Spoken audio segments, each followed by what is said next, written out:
Time now for Uncancelled. And this is where Britain's top commentators speak out on controversial issues without the fear of the cancel culture sweeping the rest of the media. Prince Harry's been on a character assassination rampage, but one surprising element of his public blitz for spare was the defence of Lady Susan Hussey in her Buckingham Palace race row. He says Hussey never meant offence when quizzing Ngozi Fulani where she came from, despite the late Queen's aide and confidant being sacked and rapped by Prince William for the interaction. So now Diana's close friend Richard Kay has launched an impassioned call in the Daily Mail for Buckingham Palace to give Lady Hussey her job back. He writes, when even the race warriors of Montecito say Susan Hussey is blameless, it's time for the palace to give her back her job. Joining me now, Fleet Street legend, former editor of The Sun, Kelvin MacKenzie. Now, Kelvin, you never believed Lady Hussey should have been sacked. So I presume you agree with this Richard Kay call for there to be a U-turn here from Buckingham Palace. Right. Well, her sacking was a total disgrace and was an overreaction by, I suspect, and you wouldn't have to be a genius to say, by Prince Charles and William, who were concerned about what the reaction would be, A, in relation to Meghan, and B, possibly in relation to the Commonwealth. Now, look, there are the number of issues now begin to unravel. So is Harry being duplicitous by saying that both he and Meghan thought she was A, great, and B, according to Harry, she did nothing wrong? And secondly, already the palace have made one thing clear, that they have invited Lady Hussey to the coronation. Charles has invited her to the coronation. Right, it's just emerged. I didn't know this. I only know this through that rather brilliant piece by Richard Kay this morning. So the signs are all there. Why don't they give her some kind of friendly title to show the rest of the community who aren't necessarily fans of Ngozi, or the way that she managed to take almost a shorthand note of what had been said by an 83-year-old woman with slight hearing issues, right? All of which are reasonable explanations. But I know from having a look at my Twitter feed, there's a whole load of real racists out there from the other side of this argument, pumping it to enjoying the torture that this lady has been doing good stuff at the palace for 62 years, since 1962. Everything's going fine. She meets this lady right at a reception, sitting, nodding and bowing and all the rest of it, and wallop, suddenly her life she goes down a different path. It's exactly. Completely wrong. And she never took a penny. She never took a penny for any of that work. And I think where Harry, not surprisingly, got it very wrong is he then went on to suggest that there's been some terrible hate campaign against Ngozi Fulani. No, there hasn't. But she put herself right out there in the public domain. And when you do that, you're going to get scrutiny. You're going to get scrutiny, as you say, about how she managed to record that conversation. You're going to get scrutiny about whether your charity is being run properly. And that's all that's happened. And what annoys me is Harry never seems to think that the media should be able to scrutinise any folk who agree with his political positions.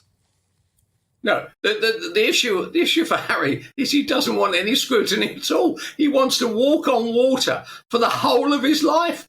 Life is not like that. He's at the top of a tree. He is going to catch it left, right and centre. And honestly, he should just get over himself.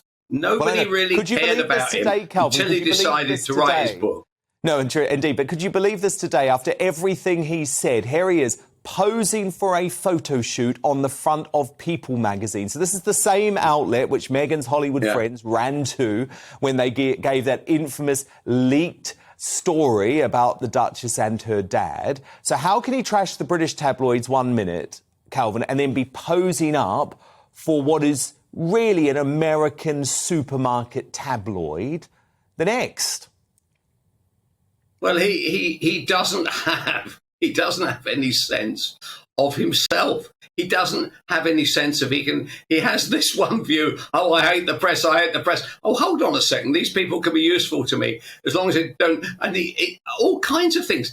In his audio, I've just heard it tonight. Somebody sent it to me. He attacks Rebecca Brooks. Yes. I mean, honestly, goes absolutely mad at her. By the way, he gave you a whack as well, didn't he? Yes, he did. Honestly, he has. I'm in favour of that, by the way. I'm in favour of journalists being attacked. 101%. I'm in favour of it. Go ahead. But the truth about the matter is he wants to butter his toast both sides for himself. Yeah, well, what I've realised, he seems to attack the journalists who have broken legitimate stories about him. So he attacks Robert Jobson, a friend of this show. He attacks Camilla Tominay, a very great journalist who now hosts a show here on GBNews. And yes, I think he called me, what was it, a sad little man?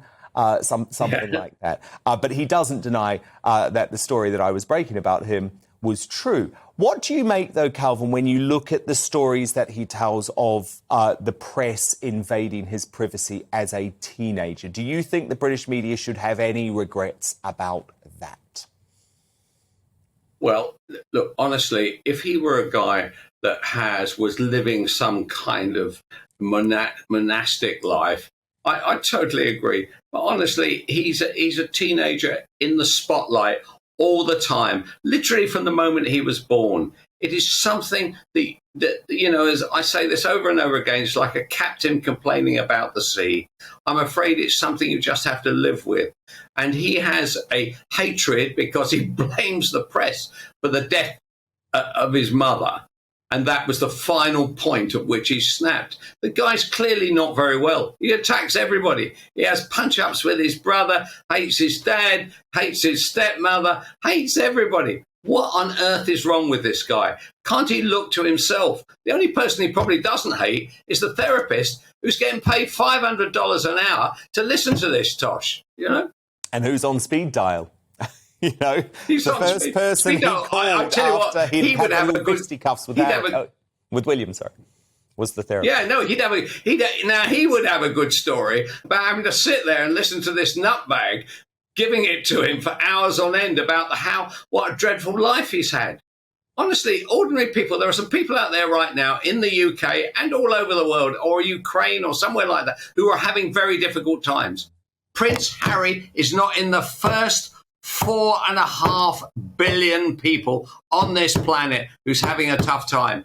Get over yourself. Have a lovely life in California. Leave us alone. Drop your titles and get on with it.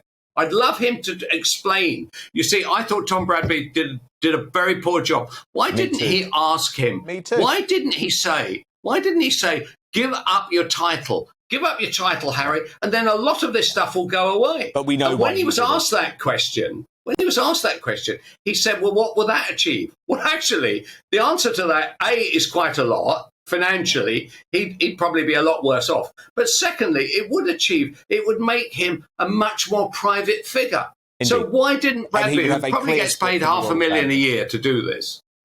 Well, we know why, because Bradby is Harry's BFF in the media, and that's exactly why Harry picked him to do the interview. But look, Fleet Street legend Kelvin MacKenzie, I hope Harry was listening and takes your advice. Former editor of The Sun, great to have you back.